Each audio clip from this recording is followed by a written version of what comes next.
आफाक फारूकी अपने नए प्रोग्राम के साथ आपके सामने हूँ।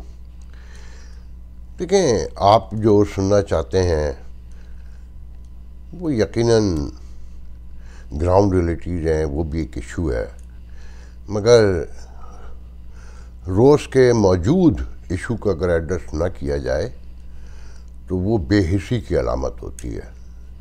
और पाकिस्तान में जिस तरह सैलाब को, क्लाइमेट चेंज को, पॉपुलेशन को इस वक्त नज़रअंदाज किया जा रहा है, उससे आपके बारे में, आपकी बतौर कौम बात कर रहा हूँ, आपसे मतलब कोई फ़र्द नहीं है, कोई ख़ानदान नहीं है, जो तासुर उभर रहा है इंटरनेशनल कम्युनिटी में वो ये है कि अफ्रीका के रहने वाले 200-400 साल पुराने जो अफ्रीका में लोग पत्ते बांध के रहते थे, मैं इस पे पहले आपको एक वीडियो दिखाऊंगा कि लोग क्यों सही समझते हैं और जो इंटरनेशनल कम्युनिटी में आपका परसेप्शन है वो क्यों दुरुस्त है और आप उनसे जो खार खाते हैं वो क्यों गलत है।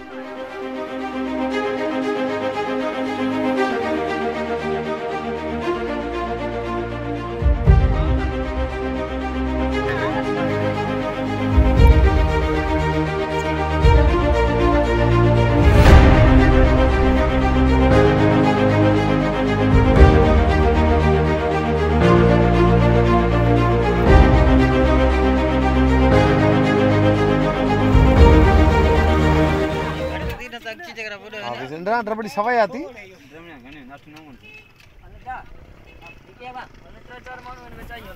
हाँ 4-5 माण्हू वाह सब ने काढ़ी है अला हा मीर जफरला पंजो बेड़ी में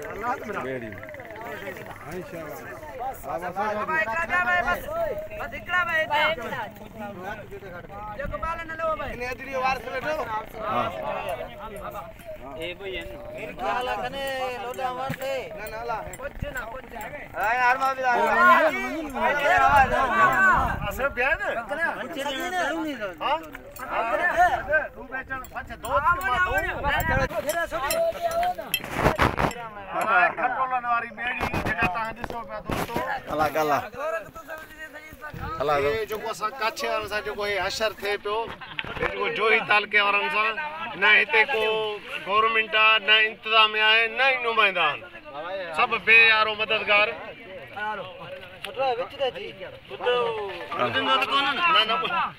अल्लाह तोहार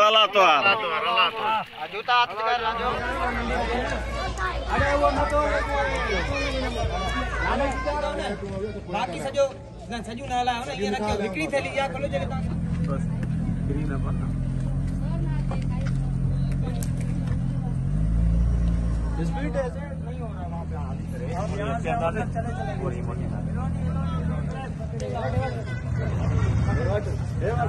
एक वक्त इन्हें पापे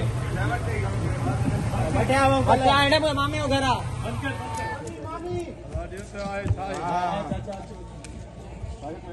जज्बाती लोगों में अभी जेडीसी वाले देखेगा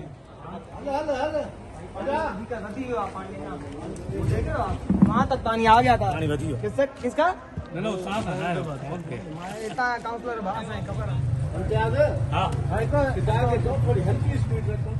हाँ लाई चो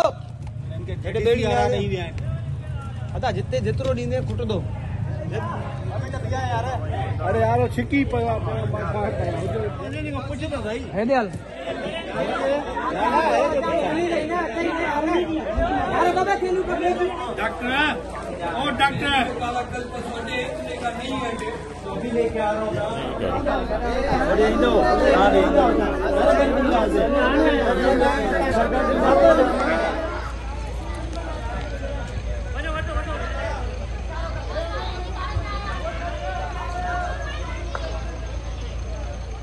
अब मुझे पूरी ईमानदारी से बताएं कि अगर कहीं एक तासुर है कि हम अभी महज़िब दुनिया से कहीं बहुत दूर रहते हैं तो ऐसा कोई गलत है? सैलाब पूरी दुनिया में आते हैं, आते रहे हैं, आ रहे हैं और आते रहेंगे और आने वाले दिनों में कहते हैं बहुत खौफनाक आएंगे। हमारे एक दोस्त हैं बहुत मशहूर, कभी बीबीसी में होते थे, पाकिस्तान में डॉन में, हेरल्ड में, और बहुत मशहूर है उनकी नज़्म, आप लोगों ने अक्सरियत ने सुनी होगी कि वो बेटी थी,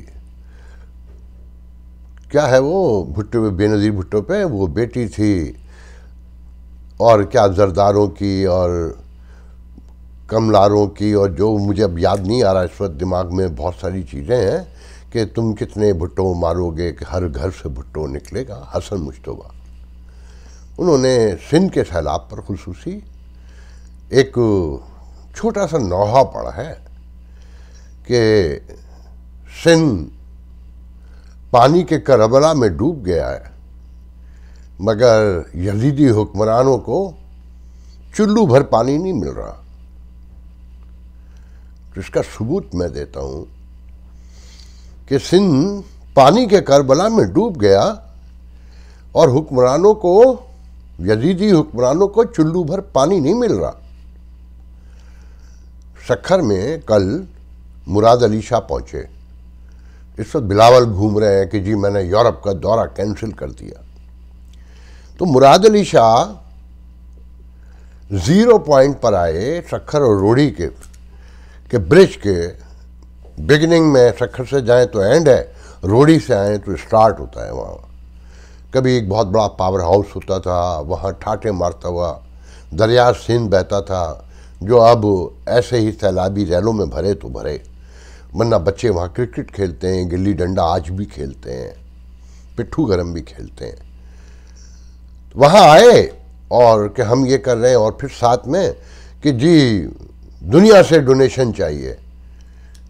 ब्यूरोक्रेसी में, सियासतदानों में एक खुशी की लहर दौड़ गई है कि अब माल मिलेगा। भीख मांगने का एक नया तरीक़ा जो हर 5-10 साल के बाद हाथ लगता है इन गरीबों को, ये जो आपने मजबूर देखे, मतलब अल्लाह हलफीश, यकीन करें रोना आता है, लिटरली रोना आता है। पूरा शहर डूबा हुआ है, मेरा तो पूरा शहर डूब गया। मेरे अपने जानने वाले लोग बताते हैं कि इस्लामिया कॉलेज बहुत मशहूर कॉलेज है जहाँ से मैंने भी पढ़ा, वहाँ सैकड़ों लोग बैठे हैं, उनके पास ना रोटी है, ना खाना है, ना पानी, और इंतज़ामिया गायब है।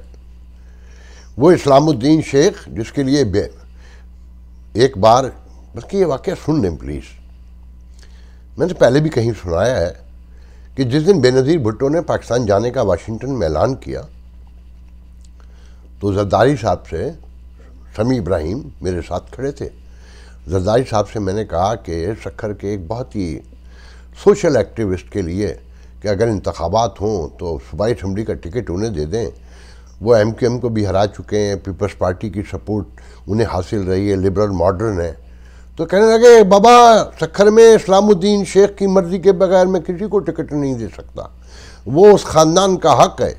तो मैंने कहा वो इस्लामुद्दीन शेख जो अरबों खरबों रुपए के कर्ज़ों के खा के जेल में रहा, कहने लगा बाबा तू पाकिस्तान की सियासत को नहीं समझता, मजबूरी है। जब मैं जेल में था वो मेरे साथ था, उसके मेरी रोटी उसके घर से आती थी, उसकी कीमत, उस रोटी की कीमत सक्खर के लोग अदा कर रहे हैं। मैं आपको हल्फिया कहता हूँ कि मेरे बचपन में, मेरा बचपन सोच लें, उसमें जो सड़क बनी थी दोबारा फिर कभी नहीं बनी। और बल्दिया भी इस्लामुद्दीन शेख के घर में है, कौमी असम्बली की रुकनीत भी शहर की इस्लामुद्दीन शेख के घर में, उस चोर के, और सेनेटर भी वही था, और उसकी सियासत की कीमत, वो अरबों खरबों कमाता है, जरदारी को कितना देता है मुझे नहीं पता, मगर कीमत शहर ने अदा की। ये इमरान खान एक अजाब की शक्ल में ऐसे नहीं उतारा गया आप पर। मेरा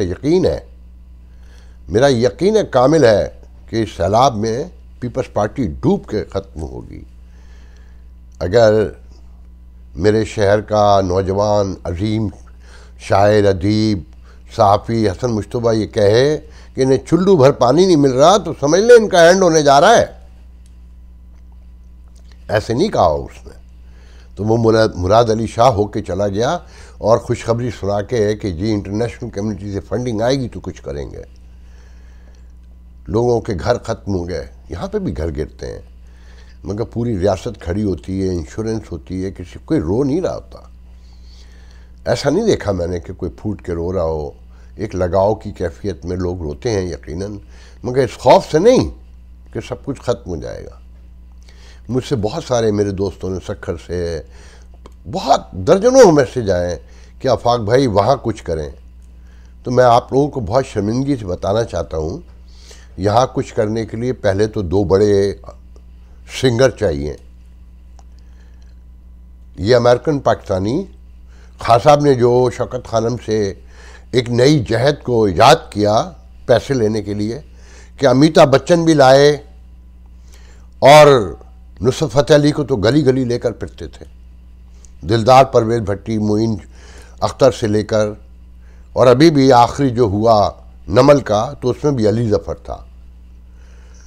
अब ये अमेरिकन पाकिस्तानी या यूरोपियन पाकिस्तानी मस्जिद को भी चंदा नहीं देते प्रॉपर जब तक नाच गाना ना हो। तो मेरे अंदर तो दम नहीं है और चंदा मांगना सबसे खौफनाक मरहला है। इसी इमरान खान के लिए जब जियो और मी शकील रहमान और जंग ये सब एक थे, तो मैंने एक रोज़ में न्यूयॉर्क से जब सैलाब आया था, वो ज़लज़ला आया था, तो एक रोज़ में $1,27,000 ला कर दिए थे। 2005 के 6 की बात है, एक दिन के अंदर। मगर मैं अपने लिए नहीं मांग सकता किसी से $100 भी कि मैं भूख से खुदा न खास्ता मर रहा हूँ। किसी के नाम पर मांग सकता हूँ, किसी के दूसरे के नाम पे चेक ले सकता हूँ, मैं अपने लिए नहीं कर सकता। और फिर मेरी पसली नहीं है, ना मैं जियो हूँ, ना मैं इमरान खान हूँ, और ना मेरे पास सिंगर हैं, और फिर मुझ जैसे मुतनादा लोग जो हर रोज़ किसी न किसी को नाराज़ करते हों। कोशिश करूँगा, देखूँगा। हसन मुश्तबा ने स्टॉक एक्सचेंज न्यूयॉर्क से कहा है कि वो टाइम स्क्वायर पे जो इलेक्ट्रॉनिक्स मशहूर साइन आपने देखा कि वहाँ पर सिंध के सैलाब की स्लाइड लगा दे तो शायद कुछ भला हो जाए। मगर मैं यहाँ ये कहूँगा कि खुदा के लिए इस हुकूमत को पैसे मत दीजिएगा। इनके घर भरते हैं गरीबों के नाम पर। बर्बाद हो गया ये खित्ता पूरा, ये मुल्क तो ख़ासकर लूट लिया गया। मैं और क्या कहूँ इस पर। मैं बस इतना कहूँगा कि अपने गिरेबानों में झांकें। जिनके पेट भरे हैं, जिनके बच्चे महफूज हैं, वो दूसरों के बारे में 2 मिनट तो गौर करें, सोचें तो सही। लोग ऐसे ही नहीं कह रहे हैं, अब वायरल नहीं कर रहे हैं कि बुलाओ ईदी को, पुकारो ईद को। कहाँ है ईदी कि रियासत की मैयत से बू आ रही है। आप ज़रा मंजर देखें टेलीविज़न पर, मुल्क डूबा हुआ है। मगर पीटीआई को सिंध में भी इलेक्शन चाहिए, बल्दियाती, वो बल्दियाती इलेक्शन, वो बल्दियाती निज़ाम जिसमें कोई इख्तियार नहीं है अवामी नुमाइंदों के पास, कोई एक। और इलेक्शन कमीशन भी मुस्तरद कर देता है कि नहीं जी इलेक्शन तो कराने पड़ेंगे, जितने वोट भी पड़े, क्योंकि इंटरनेशनल कम्युनिटी को दिखाना है ना, माल पकड़ना है, मौजूद दुनिया को बताना है, धोखा देना है, झूठ बोलना है। आप ये देखें, वो शौकत तरीन जो खान साहब की हुकूमत गुजरने के 3 साल के बाद आया और जिसने कहा कि इन्होंने तो सब कुछ पहले ही बेड़ा गर्क कर दिया है, अब मैं क्या दुरुस्त करूँगा। आज वो कहता है मेरा लीडर इमरान खान है और इस हुकूमत ने सब कुछ ख़त्म कर दिया है और मैं दुरुस्त करने को तैयार हूँ, मगर पहले फ्रेश मैंडेट लेना होगा, मिसाक़े मईशत पे बाद में बात होगी। और बराबर में बैठा हुआ हम्माद अजहर जो खौफनाक फिगर्स पेश करता है कि ये भी बर्बाद कर दिया, वो भी बर्बाद कर दिया, पेट्रोल में ये कर दिया, फलाने में ये कर दिया। फिर हुकूमत जवाब देगी कि नहीं नहीं हमने ये किया, हमने ये किया। इस कन्फ्यूजन में कोई मुल्क तरक्की कर सकता है? अच्छा, इंतखाबात फ्रेश मैंडेट क्यों चाहिए? दबाव डाला जा रहा है कि फ्रेश मैंडेट इसलिए चाहिए कि खान साहब पे दहशत गर्दी का मुकदमा है, तौहीन अदालत का मुकदमा है, तोशा खाने की चोरी का मुकदमा है, फॉरेन फंडिंग का इल्ज़ाम है जो साबित हो चुका है, दफ़ा 144 का भी लग गया। उनके पंटर ख़ास, पंटर चीफ शहबाज गिल के कमरे से पिस्तौल भी बरामद हो गया, सैटेलाइट फ़ोन भी बरामद हो गया। अगर दरवाजे बड़े होते तो तोप भी बरामद हो जाती, क्योंकि तोप अंदर जा नहीं सकती, तो इसलिए तोप नहीं रखवाई गई। और फिर आज अभी अभी खबर आई कि जनाब वो स्क्रिप्ट भी मिल गया जिसकी बुनियाद पर बगावत का मुकदमा कायम हुआ और ARY बंद हुआ, तो वो खून दस्त मिल गया। अगर वो स्क्रिप्टेड है और वाकई सही है, ये तो इस मुल्क में तो जब 15 किलो MNA के कार की डिक्की से चर्च पकड़ी जा सकती है तो एक स्क्रिप्ट निकालना कोई बड़ी बात है क्या? क्योंकि किसी पे यकीन तो कोई भी नहीं है ना कहीं पर भी। तो अगर ये स्क्रिप्ट सच्चा है या झूठा है और विटनेस मौजूद है तो ज़रा तसव्वुर करें होने क्या जा रहा है कि एक तो इल्ज़ाम ये है कि जी मैं जज्बात में यहाँ कोई गलती से कह जाऊँ, मगर ये भी मैं एडिट करूँगा ना, अगर मैं सुस्ती नाअहली कर दिखाऊँ और ना कर पाऊँ और कसम खा लूँ कि यार मुझसे गलती हो गई, तो शायद 2-4 लोग यकीन कर लें।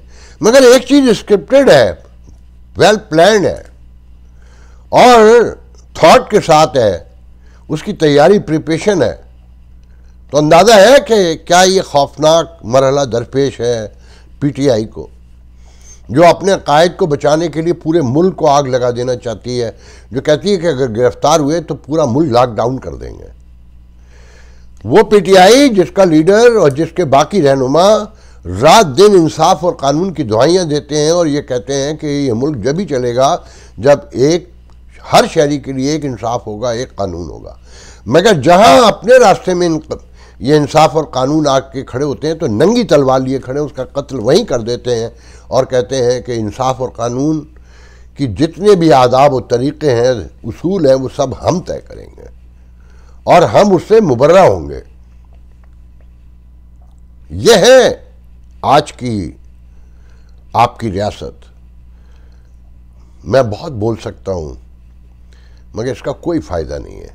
बस ये जहन में रखें कि इन लोगों की लड़ाई और कोई फ्रेश इलेक्शन या कोई भी मीसाक, ये लाख कह ले, ये नहीं मानेंगे। अब देखें असद उमर बार बार कह रहा है कि पहले तो ये कहता है कि जनाब कम से कम तारीख का कोई इलेक्शन का अंदिया तो दे कि जल्द से जल्द कराने का, मतलब तारीख नहीं मांगता मगर दूसरी तरफ तारीख भी मांगते हैं कुछ लोग। साथ में कहता है कि जी बैठने को तैयार है और बैठना तो पड़ेगा सियासतदानों को, इससे पहले को कोई मदाखलत करे। मगर अभी ये बयान दे के ख़त्म नहीं करते हैं, वो सामने आ जाता है और कहता है कि दहशतगर्दों के साथ बैठ जाऊंगा, मैं इन चोरों के साथ नहीं बैठ सकता। अब दोहरा मेयार देखें इनका, शर्म आती है। इस जमहूरियत को हमारे दोस्त राना सुहेल बहुत सीनियर सहाफ़ी हैं, टोरंटो में रहते हैं, मैं अक्सर जिक्र करता हूँ, वो कहते हैं कि अब इस जमहूरियत को एक ही तरीके से चलाया जा सकता है कि काकूल अकेडमी का ग्रेजुएट वज़ीर आज़म लाना पड़ेगा। मतलब डायरेक्ट उन्हीं को ले आइए ना अदालती निज़ाम बचा, ना कोई और रियासती इदारा बचा, ना मीडिया बचा, कहीं पर कुछ मौजूद ही नहीं है। और ये 22 करोड़ पानी में डूब के मर रहे हैं, पीने को पानी नहीं है। पूरा बलूचिस्तान डूब गया। अब कहा जा रहा है कोयटा खतरे में है कि ये एक डैम है करीब में, वो भर चुका है, दरारें पड़ चुकी हैं, किसी वक्त भी कोई खबर आने वाली है। मगर PTI कहती है इलेक्शन करवाओ। आप अंदाजा लगाएं। और वो मुफ्ता, उसके झूठ रोजाना एक एक करके सामने आ रहे हैं। बहरहाल मेरे पास तो और कुछ नहीं है, मैं तो आपको बस आखिर में कुछ लोगों की जिद है कि जी मुत्तहदा में बगावत की खबरें हैं, तो मैं आपको इतना बता दूं कि कोई बगावत नहीं है। जिस तरह से स्क्रिप्ट बाज़ार में लाया गया है, मैंने वो दफ्तर देखा है बहादराबाद का, जिस कमरे में बैठ के बताया जा रहा है लड़ाई हुई, एक दूसरे से गाली गलोच हुई है और एक दूसरे पर इल्ज़ामात लगे। मैं उस तरफ नहीं जाऊँगा क्या इल्ज़ामात लगाए, और वो बाहर लोगों ने सुना और सड़क पे। तो सबसे पहले तो ध्यान में रखें कि जिन्होंने वो दफ्तर देखा है, वो जिस मंजिल पे, तीसरी मंजिल पे बैठकर वो आप एक दूसरे से गुफ्तगू करते हैं, मीटिंग करते हैं, उसकी अगर अंदर कोई कत्ल भी हो जाए तो नीचे आवाज़ नहीं जाएगी। सड़क तो छोड़ें, सड़क को उस ऑफिस जो है वो सड़क से 150 फीट कम से कम अंदर है। तो ये सारी बकवास बातें हैं। बहरहाल मुत्तहदा के लिए एक ही पैगाम है कि अगर इलेक्शन हो गया, खुदा न खास्ता, तो एक सीट नहीं मिलनी। बार बार कह रहा हूँ, क्योंकि ये पूरी कौम उन्हीं के नक्शे कदम पे चल रही है। जैसे कभी ये कहते थे ना कि मंजिल नहीं रहनुमा चाहिए, आज पीटीआई को भी मंजिल नहीं चाहिए, रहनुमा चाहिए। जिस तरह कराची ख़त्म हुआ रहनुमा के चक्कर में, इसी तरीके से अब ये मुल्क ख़त्म होगा रहनुमा के चक्कर में, क्योंकि मंजिल तो चाहिए ही नहीं किसी को। बस मैं आज का वीडियो यहीं ख़त्म करता हूँ। इंशाल्लाह आपसे अगले वीडियो में गुफ्तगू होगी। अल्लाह हाफ़िज़।